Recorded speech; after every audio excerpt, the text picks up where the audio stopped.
Easy English by Eddie Singh, and today we are going to do Literature Class 10, The Rime of the Ancient Mariner Part 2. Well, children, let's go line by line. Let's do everything line by line. The sun now rose upon the right, out of the sea came he, still hid in mist on the left, went down into the sea.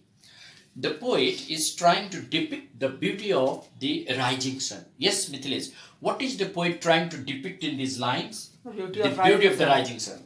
The poet says that the sun appeared to be rising upon the right, and it appeared to be rising from the lap of the mother ocean, and it remained hidden in the mist for quite some time towards the left before it eventually went into the sea. Now, question. What is the poet trying to do in the first two lines? In the first two lines, the poet is trying to picturize the beauty of the rising sun. The beauty of the poet says that the sun rose from the lap of the ocean towards the right. It remained hidden in the mist for quite some time, and eventually it went into the sea. Went into the sea. And the good south wind still blew behind the mariners. The favorable south wind still blew behind the mariners. Even after killing of the bird albatross, a favorable south wind blew behind the mariners. But no sweet bird did follow. Mithilesh, why didn't the sweet bird follow the mariners? Because it was shot dead by the ancient mariner.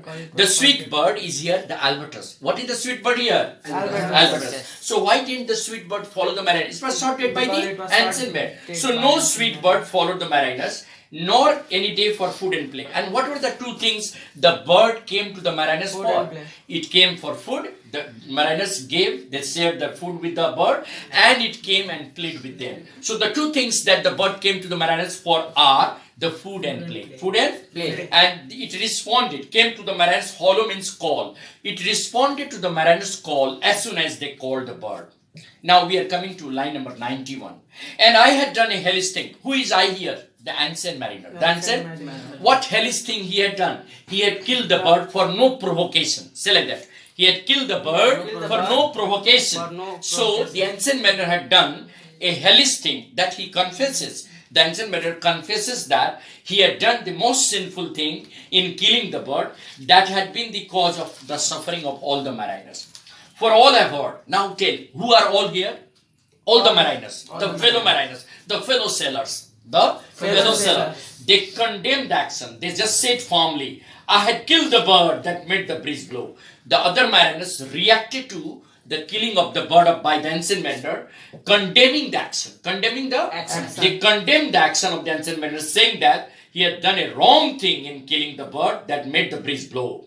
That made the breeze blow. Ah, rage. Ah, how miserable I had been to kill the bird that made the breeze blow. The ancient mariner confessed his guilt by saying that he had done the most sinful thing in killing the bird that made the breeze blow. So the other mariners condemned the action of the ancient mariner at the first occasion.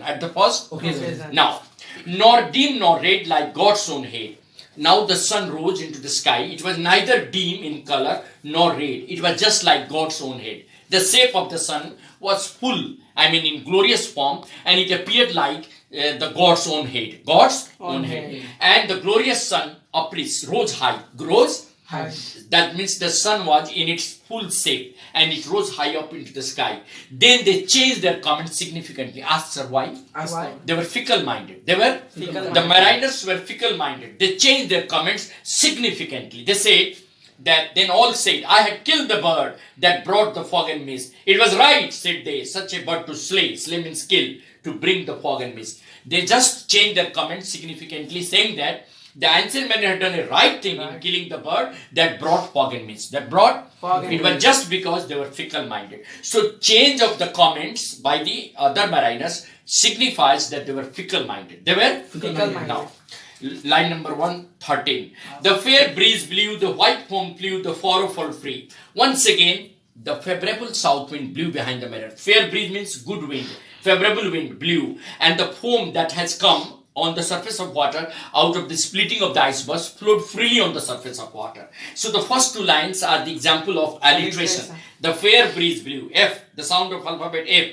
The fair breeze blew, the white foam flew, the furrow fell free. In the first two lines, The repetition of the sound of alphabet F has been there. And that is an example of alliteration. That is example of alliteration is defined as a poetic device in which there is repetition of the same alphabet sound. Believe, alliteration is defined as the poetic device. There is a repetition of the same alphabet sound. Here, which alphabet sound has been repeated? F. Therefore, it is an example of alliteration. The first two lines just suggest that the favorable south wind blew behind the mariners once again, and the froth that has come out of the splitting of the icebergs flowed freely on the surface of water, thereby clearing the surface of water. There was no obstacle of any kind on the surface of water. The water flowed freely on the surface of water. And once again, we were the first, the mariners were the first to reach, burst means reach, the silent sea. Believe, the mariners were the first to reach the silent sea. Who were the first to reach the silent sea? The mariners were first into the silent sea. Down dropped the breeze, the sails dropped down. Once again, the breeze, the wind stopped blowing. Drop means stop blowing. And the sail, the speed of sailing the ship also decreased considerably. Now, once again, the breeze, the wind stopped blowing, and the speed of sailing the ship also decreased considerably. Once again, so like that. Once again, the wind stopped blowing, and the speed of sailing the ship decreased considerably. And it was sad as it could be, and the entire atmosphere was very sad and depressing. Ask sir, why? There was neither men nor animals anywhere in the sea. Believe. The entire atmosphere was quite depressing and sad. Ask why, sir? There was neither men nor animals anywhere in the sea. Anywhere in the sea? The sea was silent. The sea was silent. We did speak only to break the silence. The mariners could not speak, but they spoke only when they wanted to break the silence of the sea. The silence that prevailed there was very horrifying. The silence that prevailed there was very horrifying. So the mariners spoke only to break the silence of the sea. Why did the mariners speak in between? They spoke to break the silence of the sea. So like that, the mariners spoke just to break the silence of the sea. That was quite horrifying. That was quite horrifying. All in hot and copper sky. This is an example of metaphor. Copper sky and bloody sun are examples of metaphor. Metaphor is defined as a poetic device in which there is indirect comparison. That is called implied simile. What is it called? Implied bloody sun. It is when the sun was as red as blood. Bloody sun is being interpreted like that. The sun was as red as blood. Copper sky. The sky was as bluish red as copper. The color of copper is just bluish red. Am I right? Yes, sir. So this shows the extremity of the heat of the sun. Just ask. Sir, what are the two lines? The first two lines, all in a hot copper sky and a bloody sun at noon, emphasize. The first two lines, the example of metaphor here, the bloody sun and the copper sky emphasizes the extremity of the heat of the sun at the time of noon. Just tell. The first two lines, the hot and copper sky. It's like the first two lines, the hot and copper sky, and the bloody sun, these two metaphors, significantly emphasizes the extremity of the heat of the sun at noon. That means the weather was very hot, the sun was very hot. That is why they have said the sun was as red as blood. The sun was as red as blood, and the sky appeared as bluish red as copper. So these two metaphors, copper sky and bloody sun, emphasizes extremity of the heat of the sun. What do they emphasize? They emphasize the extremity of the heat of the sun at noon. Am I right?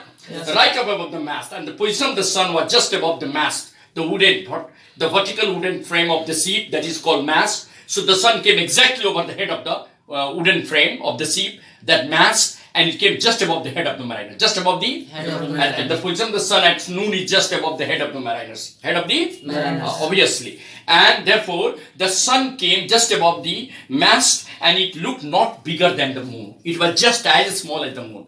And as you know, the size of the sun is always small at noon, and it is always bigger in morning and evening, because the angle of reflection, you must have read in light, higher the angle of reflection, bigger will be the image. Bigger will be the image. So as at noon, the sun was just above the head of the mariner, so there was 0 degree reflection. So as the angle was 0 degree, the size was the smallest one at noon. The smallest I hope you understand. So what do the, comparison copper sky and bloody sun emphasize? The copper sky and bloody sun emphasizes extremity of the heat of the sun. Believe the copper sky and the bloody sun, these two metaphors emphasize the extremity of the heat of the sun. The sun was extremely hot at that moment. Am I right? Yes. And the position of the sun was just above the head of the mariner. Just above the Head of the just mariner. like a vertical mast. Yes.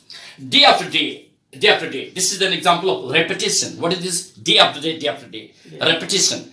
The poetic device repetition emphasizes a repetition of the same word. Day after day has been repeated just to emphasize that they stayed there at the same place for a long time. For a Long time. So as the day progressed, the mariners got stuck into the silent sea, nor breath. Breath here refers to wind, and motion refers to current.